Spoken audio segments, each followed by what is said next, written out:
Yo, what's up everyone? Welcome back for yet another episode of the Off-Grid Podcast. Thanks a lot for tuning back in, guys. If you're new here, shalom.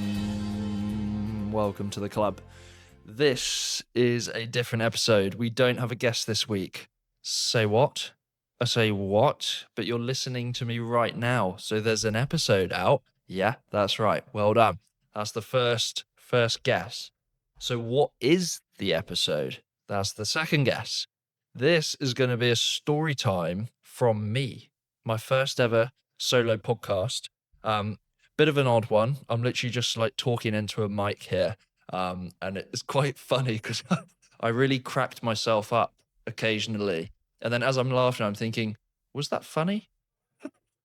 There's just no response, you know, there's no one to bounce off of. So I just thought I'll just go for it. You know what? I'm not going to shy away from this.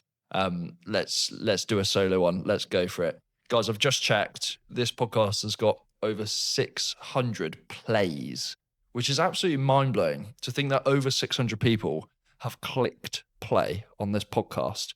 I mean, we're only 13 episodes in, so I mean, obviously the question is, well, what did you expect? You're putting out a podcast for people to listen to. But I guess I just expected like my mum and my friends to listen to this and maybe enjoy it, or at least lie to me and say that they did.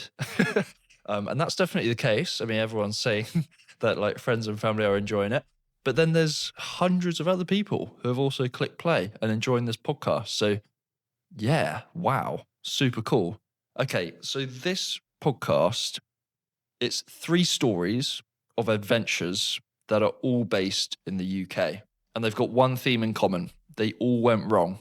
So in some way, all of these adventures in the UK, they went wrong. Something didn't go to plan. And I've done this for 2 reasons. First, I want to show that the UK is great for adventuring, because it freaking is. Like, you can just jump in a car or a train, or within a couple of hours, you've got new dialect, new accent, new culture, new food, new geography, new terrain. It's just such a cool place to be adventuring. And the second reason is I wanted to show people that the outdoors is for everyone. You don't have to be a pro. You don't have to like know everything about the outdoors or even have any experience at all.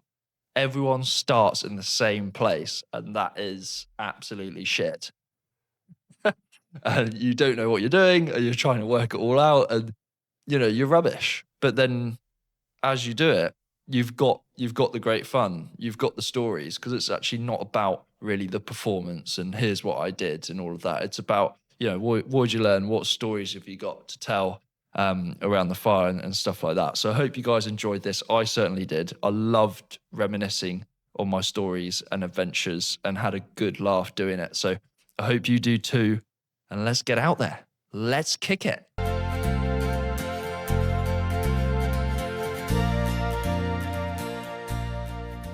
Story number 1 is what I will call the South Downs disaster. Now, this was when I was about 18, and me and a couple of mates of mine headed out onto the South Downs Way, which isn't known for its danger or sheer cliffs or anything like that. It's more known for its sloping, rolling hills and being a gentle stroll. So this trip for us was kind of our first outing, our first adventure into the great outdoors, and we were super excited for it. So I will call my 2 friends by different names. I will call them Ellis and Bill, because one of them actually has ended up joining the military and would absolutely hate to find out if I was calling him out for this disaster that we all had together. In fact, even at the time that this happened, he actually said to us not to take any pictures because he was just about to join the army and didn't want any evidence of what happened on this particular weekend. So the only thing we have is a great story, hopefully. So on this day, we set off, and of course we're super excited. Like, this is this is our time to sort of be like, yeah, we're going to do it. We're going to head out. We're going to wild camp. We're going to be able to survive on our own for the night. And, you know, at age 18, that felt really cool, like a really great prospect and a good way to hang out with your friends as well. So we set off, and it was raining all day, and we were really high in spirits because we just didn't care.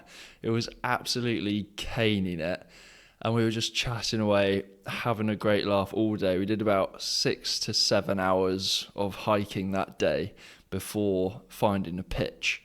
Now, there is a great wild camping spot on the South Downs Way, just off a village called Cocking. And I knew about this already, so I kind of got our sights set on that as our wild camping spot. So we turned up, got the tent out, still high spirits, and then I realised that I made the absolute schoolboy error of not putting my sleeping bag in a bin liner and leaving it at the bottom of my rucksack. So all of the water that landed on my rucksack, all of the rain, had got my sleeping bag absolutely soaked. And this was probably like my first setback in the outdoors that I'd ever had. And I actually had tears in my eyes because when you're going through a tough day, it's kind of the only thing that kind of can keep you going at the end of all that is just this idea that you're going to have a good night's sleep, and that you're going to be warm at some point and all of that. So then when that's kind of very quickly eradicated, I was really not happy. And then I kind of looked up to Ellis and Bill and I told them what had happened, and Bill said, "Not as bad as me, mate, I forgot mine." And you know what, I instantly felt better because you've got that kind of direct comparison to your friend, and you sort of go, "Oh, not as bad as him." So we're all laughing at this point. Ellis, he had grown up slightly differently to me and Bill, and he was always outdoors with his families on different adventures. So any holiday they did do, it was always in a kayak going down a river and setting up bivvies on the side of the water, and he was very well versed, which is actually why we called our group chat babysitting, because we've always felt like if we didn't have Ellis, then we literally would have no idea what we were doing. So anyways, Bill gets back to us and he's like, "Guys, I don't have my sleeping bag, so one thing's for sure is I need to get absolutely hammered tonight. Otherwise I'm not going to sleep." So we're like, "Okay, great. Let's get drunk and then we'll be able to fall asleep in the cold." And we looked up on our phones where the nearest pub was. Now, this to me already felt like kind of a bit of defeat. I don't like the idea of using my phone. I don't like the idea of using technology when I'm in the outdoors, because it feels like defeat for me. It feels like, you know, you've gone out there to read a map and to understand the lay of the land and really get immersed in nature. And here you are on your phone trying to find a pub. So I was already not too happy with that. And anyone who has trekked with me, they know that getting a phone out is the absolute last resort. Like, I really don't like it. It feels like defeat in some sense, but needs must. We needed to find a pub, and there was one not too far off. It was about a mile away, and if we went as the crow flies, then we realised we could get there within half an hour.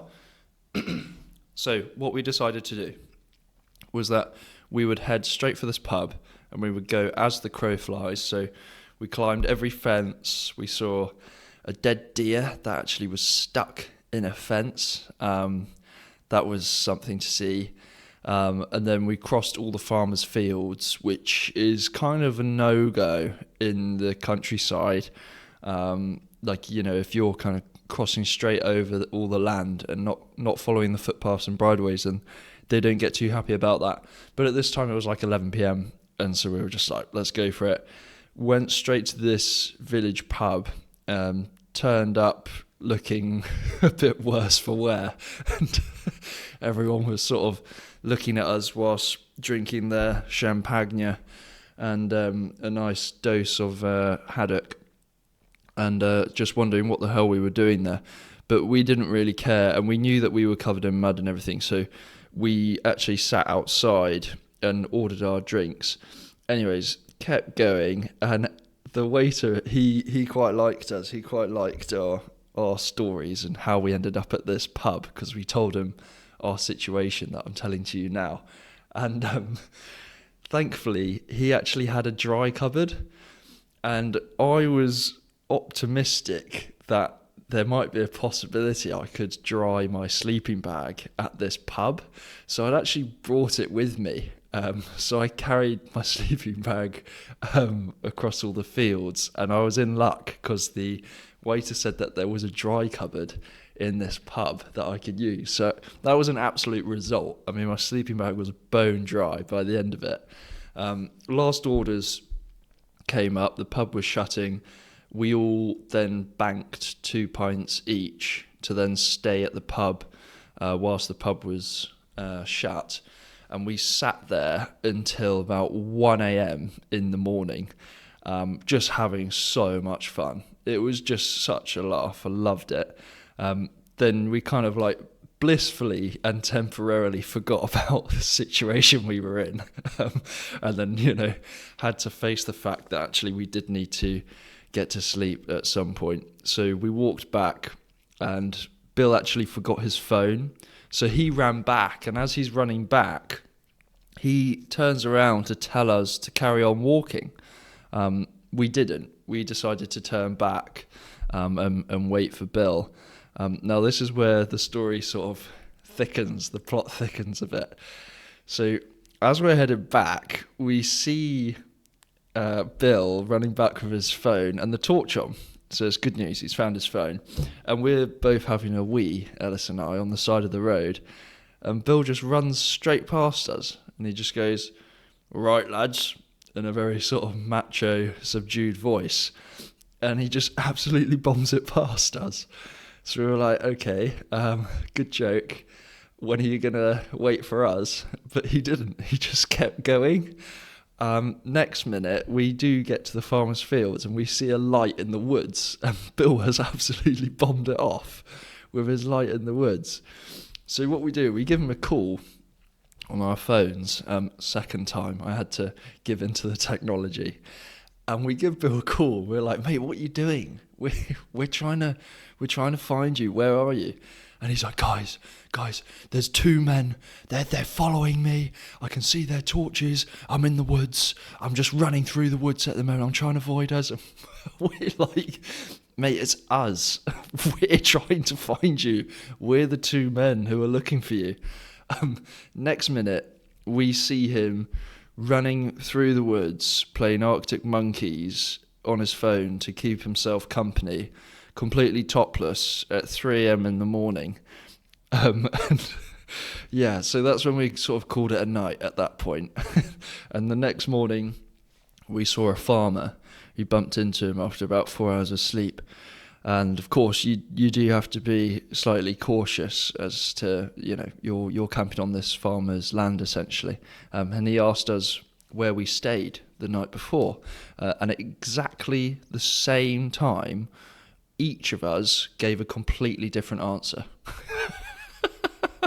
So this farmer's just looking at us like, right, whatever, I'm going to let you go now.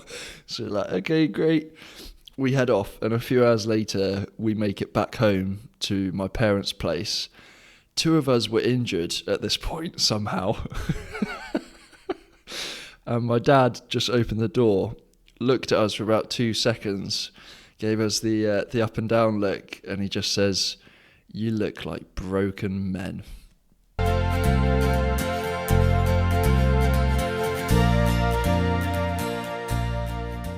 Next adventure takes us all the way back to Dartmoor. Now, Dartmoor is quite a special place for me because I went to university in Exeter, which is a city in the southwest of the UK that is super close to a lot of really great natural areas.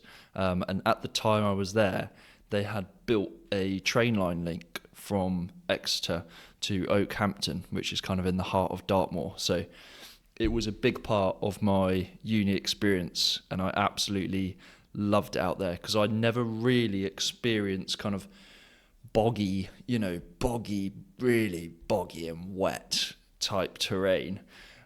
So this is a story with a couple of friends. So me, Lewis, Cuthbert, and a new friend that I'd made through my course called Zach. Now, Zach, he was a great guy, really funny guy who had a car. And if you've got a car at uni, then that is like the creme de la creme, right? Like, you're super cool if you've got a car at uni because it means that you can get out of the city, you can like leave places, and a lot of people will be licking your ass because they want to get lifts to their food shop and be able to leave the city for the day and things like this. So anyways, Zach, he was quite a character. He was doing his 5th year of a 3-year degree because he had failed twice. Great character. I mean, he was definitely there for the uni experience, that's for sure. And Zach had actually bought 2 of the same shit car in Exeter for a total of £500. So what he did was he used the parts of one of the shit cars to fix the other as he progressed through his degree. And it sort of looked like a 70s Cadillac. Like, it was not the sort of car you want to be in on a motorway. It felt like any strong wind was going to just obliterate this thing, and it would fall apart. And it only ever played one song on a cassette. And I don't know who sang it, but it goes like, "There will be no white flag on the door." So if you know it, then you know it. I have no idea who sung it, but it's a really catchy song. There will be no white flag. So Zach actually came along for this big hike in Dartmoor to drive and also to join us on the hike. So there was now 4 of us. We got Cuthbert, Lewis, Zach, and me. And we park up just outside of where we're going to set off our hike in Dartmoor. It's a really good spot, not too far off of a military base there. Now, one thing to know about Dartmoor, which is a key part to this story, is that it's a massive training ground for the British military because of the rough conditions, with it being so boggy and just quite difficult to survive in. Also, the other thing that is pertinent to know is that Dartmoor looks the same no matter where you are, everywhere you go. The whole place looks exactly the same.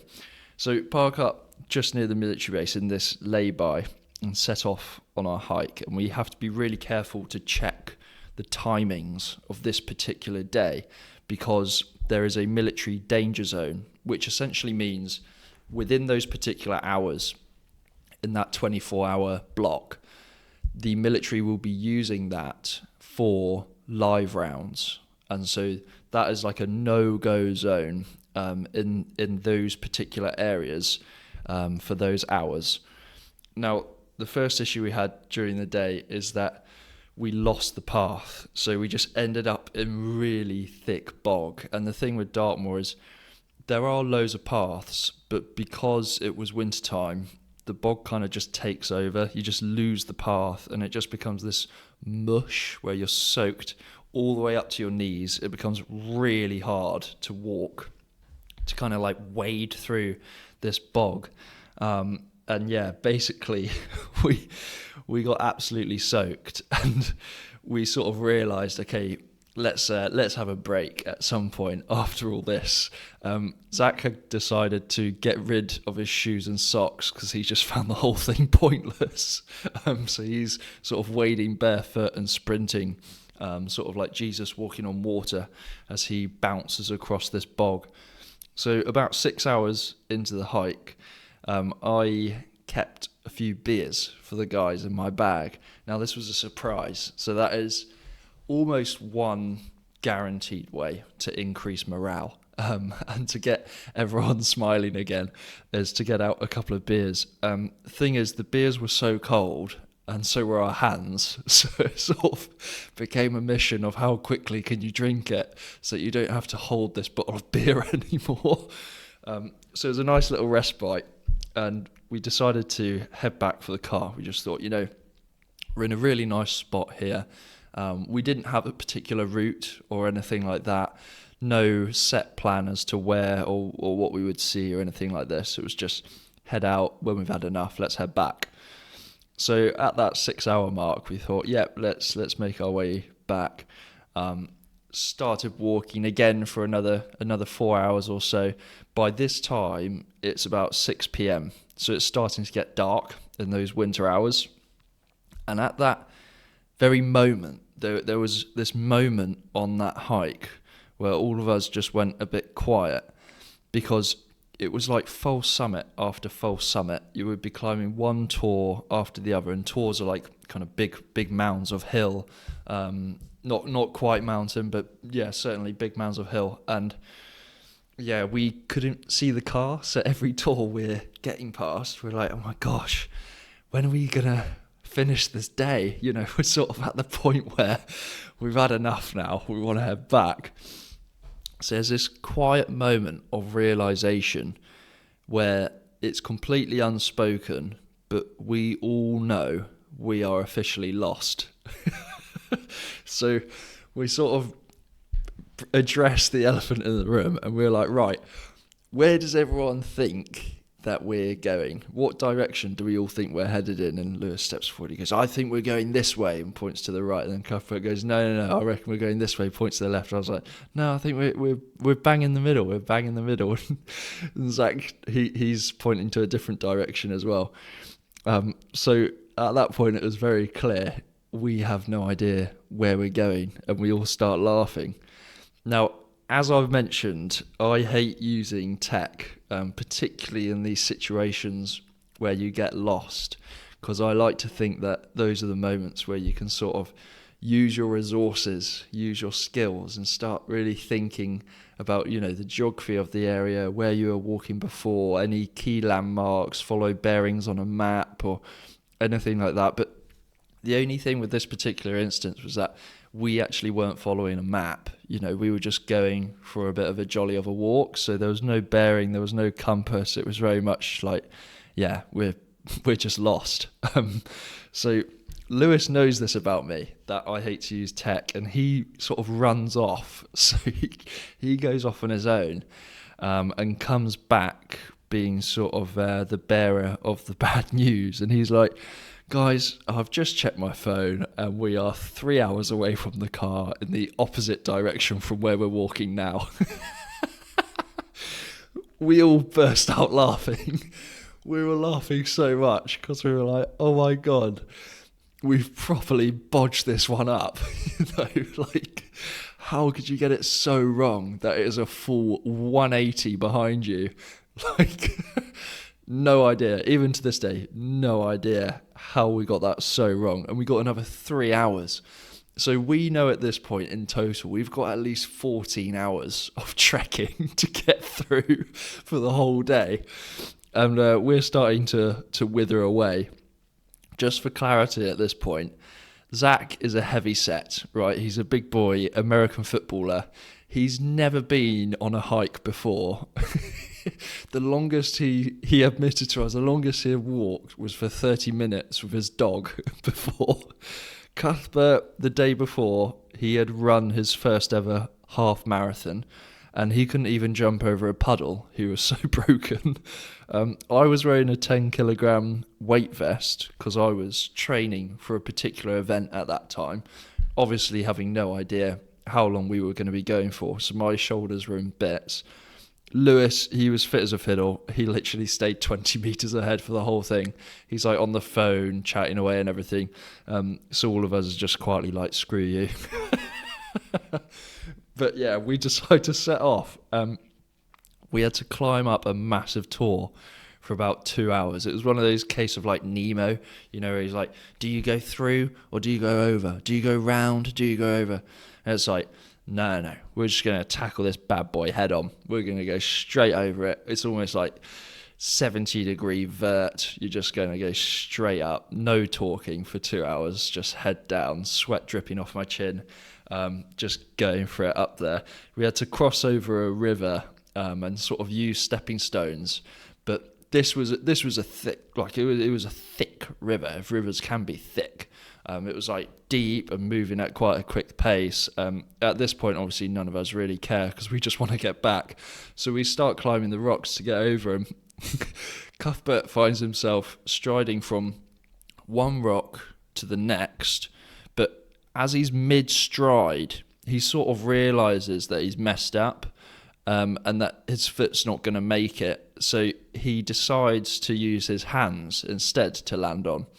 And then he ends up sort of with his feet on one rock and his hands on the other, with fast river flowing in underneath him, and he's completely stuck in this downward dog, quite yogic position, and he can't move, which none of us helped him actually, because it was kind of too funny to help, It was just brilliant. So that was a good bit of comedy. Cuthbert thankfully managed to just get some wet feet after all that and get over. We get over this tour, and now at this point it's pitch black, right? So you can actually see the military base, which is good news. You can see some of the lights coming on. And it's at that point that we realise we are now officially in the danger zone, and we are also in the wrong hours to be there. So we're all getting a bit anxious about that because it's obviously pitch black as well. So we start sort of jeering each other on to just really get back and get cracking. And it sort of concluded with us walking back to the car while singing "There Will Be No White Flag" all the way through the danger zone of Dartmoor. So we're all there going, "There will be no white flag on the door," whilst absolutely shitting ourselves for potential live rounds coming in.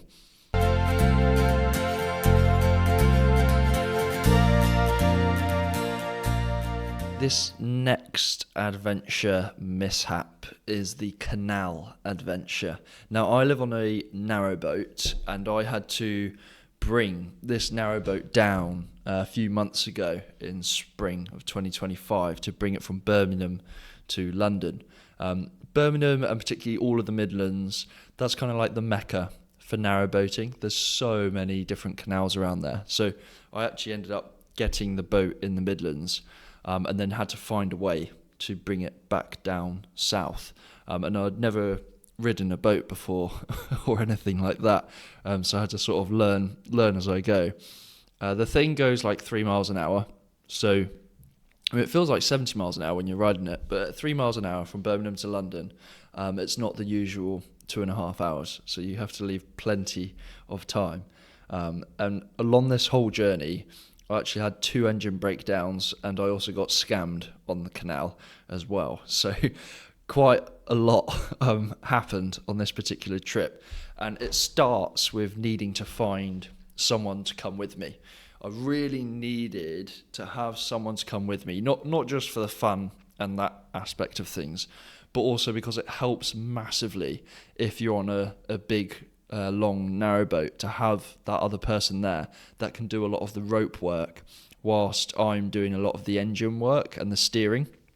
And I was thinking, who do I know that would be available sort of at the drop of a hat, because I needed them available the week following, and they need to be ready to go to join me on this big trip. And I thought about one person in particular, my friend Jet. Now, Jet, he's 20 years old. Him and I met in a tea house in the Langtan Valley of Nepal. So we were both up in the mountains at the time on different treks. I was heading up and he was coming down, and we crossed paths in this particular tea house. He is from England. He's from Hastings. So we both had that connection already, and we just really got on. So we travelled all in Nepal together. We also went through India together and Sri Lanka together. We were travelling on and off for about 3 months. So we got really close and had a really, really great time together. And I called him up and I said, look, I don't know what you're up to. I don't know if you're still travelling or if you're back in the UK, but do you want to join me on this adventure? And he got back to me saying that he'd just got back 2 months before to the UK and that he was definitely up for this adventure.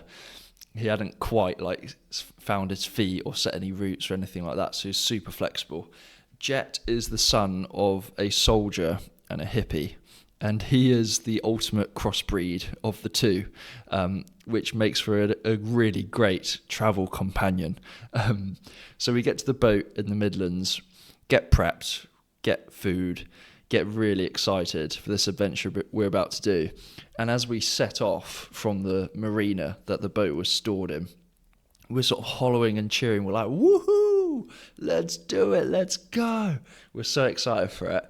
And literally, I'm not joking you, we get 1 metre out of the marina and the engine goes. 1 metre and the engine's completely gone. I was, of course, absolutely gutted because it's like just the most melodramatic start to any adventure. And this was when I first got a bit of a realisation that in Jet's extremely laid-back nature, there is actually great resilience in that.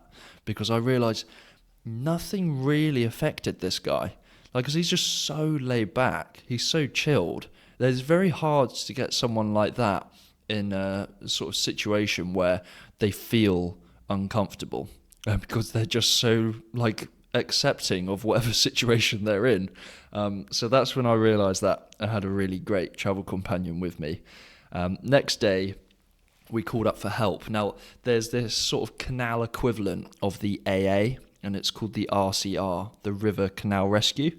And they basically come out to whatever point you are at on the canal with engineers. They fix your boat and you can set off again.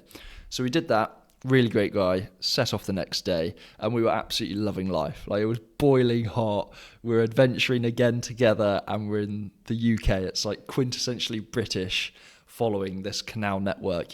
All the bridges, they've got little signs which say things like, you'll be fined 40 shillings if you are to cross this bridge without permission and things like that. So it was such a cool adventure to be doing, and also a great way to see the rest of the UK, because I haven't really been up to the Midlands before. Now we're going from the countryside to the city, of course. We're going through places like Nottinghamshire, we're going through all of the beautiful countryside areas as we make our way towards London. We're saying hello to everyone on the canal, and they're saying hello to us, and we start to see people going on runs, and they don't have their phones on them, and they don't have earphones, they're just running. And everyone is super friendly, we absolutely love it. And then as we get closer to the city, I'm guessing you can see where I'm going with this one. The closer we got to London, people stopped saying hello, and we were really noticing that effect, because we're traveling over a period of days from one place to the next. We're doing 12 hours on, 12 hours off. So 12 hours on the boat and then rest, and then 12 hours again. And so we're covering quite a big distance from county to county. The people got less and less friendly, and then we started becoming less and less friendly because our environment was that. So we started matching it, and we both brought it up, how we're like, oh God, we're kind of heading back home, I guess, but we kind of prefer it back where we've been. And there was also in some areas just a sense of danger, maybe we don't want to moor up in these particular areas that we were in, as we headed south into more of these urban cityfied areas. So anyways, we park up for a night just outside of this town, about 2 hours, 1 hour drive off of London. So park up, and this was really nice because it was countryside but just outside of a town, so we could refuel, restock and things like that. And again, the engine had broken down, so we had to stop. And as we stop for the day, we've got all of the covers everywhere. You know, the engine's like there for everyone to see walking along the towpath. So it's quite clear that we've got an engine breakdown. And there are two guys who come up to us and they see like if they can help us. One of them says that he's an engineer, that he's got 12 years experience. We exchange names. Now, this was my first mistake. And he sort of jumps into the boat and he's like having a play around with all the different pipes and stuff. He looks like he knows what he's doing. Whilst he's doing that, I call up the RCR to see if they can come back out to this different spot for a now what is another engine breakdown. Anyways, this particular guy who says that he can help, with his friend watching on the side, he comes up with a solution. He says that he can fix it, that he knows the issue. You just need to get this particular product, get it back here, and he can fix it. And I'm not so sure. So what I do is I postpone the RCR from that Friday to the following Monday because I'm actually leaving that weekend for an event. On the Monday, this is when the real issue comes in. Come back to the boat. Obviously, engine is still broken. Call up the RCR. And I ask them when they're going to come and fix it that day. And they say, oh no, we've already done it. We've already done it. It's already fixed. I'm like, no, you haven't. You need to get down here and fix my boat, please. Because I've got £100 that's left my account for what has apparently been a boat fix. This goes on for a day, and they're saying, no, we definitely fixed your boat for you. It happened on the Saturday. I'm like, I wasn't even here on the Saturday. The boat was completely locked. There's just no chance that this has happened. And of course, I've still got a broken engine. So this definitely hasn't happened. Anyways, I'm getting really irated throughout the whole day at this. I'm just like, what is going on? This doesn't make sense. They've charged me for a job that they haven't done. Anyways, it gets to the evening and the actual engineer who claims to fix my boat gives me a call. And I thought that's already odd. You know, why is the engineer calling me? I would have thought that he would have just like, you know, taken his money, made a run for it sort of thing. So I pick up the phone and he's telling me that he's done the job, that he said I told him that it was postponed to the Monday, but that my mate needed it fixing on the Saturday. So my mate's boat needed fixing on the Saturday, and I told him, look, I told you to come on the Monday, but would you mind just fixing mine today? Because you might as well, seeing as you're here. And at that point, I was like, what colour is my boat? And he was like, grey. I was like, no, it's green. And he's like, what? And that was the point where we both realised that we had got scammed. And what had happened was this guy and his friend, they're essentially con artists. And this guy pretended to be me. He said, hi, I'm Jake. And then what he did was he got his friend to call the RCR to come and fix his boat on the Saturday. And then said, hey, I'm Jake. You might as well fix my boat because I postponed it to the Monday. So this engineer ends up fixing both this guy's boats and I get charged £100 for it. So at that point, we're just like, oh my God, that is genius. You know, one side of me is really annoyed by it, but the other side of me is like, that is brilliant. That's so smart. And so we both realise that we've been scammed. He meets me later that day, the engineer. He fixes my boat, all smiles, cup of tea, onwards and upwards. But by the end of all that, I just thought, wow, absolute genius, these scammers. And I ended up getting the boat down from Birmingham to London within 2 weeks. And I just realised like that trip was so much fun. Now there was so much that went wrong with, you know, engine breakdowns, getting scammed, all these sorts of things.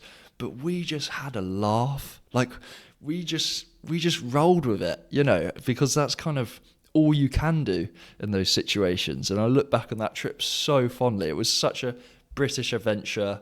Loads of things went wrong. And it also made me think adventure in itself is when things don't really go to plan. Because that's, you know, that's what gives it that sense of adventure, that sense of risk.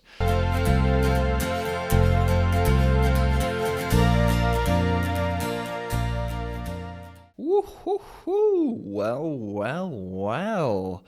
Thank you very much for listening to that one, guys. Hope you enjoyed that solo style.